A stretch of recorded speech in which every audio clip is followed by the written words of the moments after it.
akuzën e sotme në SPAK. Përshëndetje të gjithëve.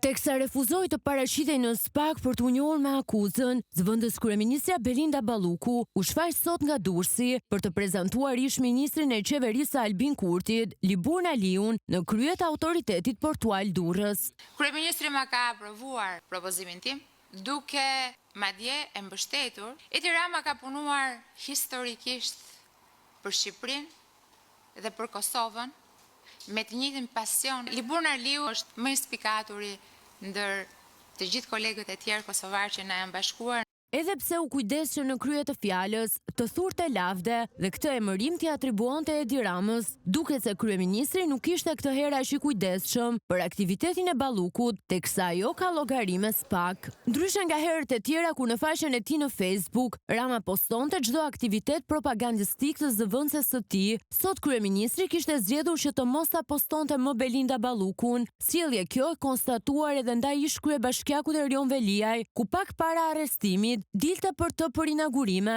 por nga ana tjetër krijonte gradualisht distancim. Aktiviteti i fundit që Rama i ka publikuar Belinda Ballukut në Facebookun e tij është pak ditë para publikimit të lajmit për thirrjen e saj, e prej asaj dite vihet re një bllokim total i aktiviteteve të zëvendës kryeministres, siç ishte takimi në Zvicër, në Rumani, apo dhe inspektimi i projektit për pastrimin e rrugëve. Shumë mirë do ishte që të bënim rrugtimin me tren nga Zvicra në Shqipëri.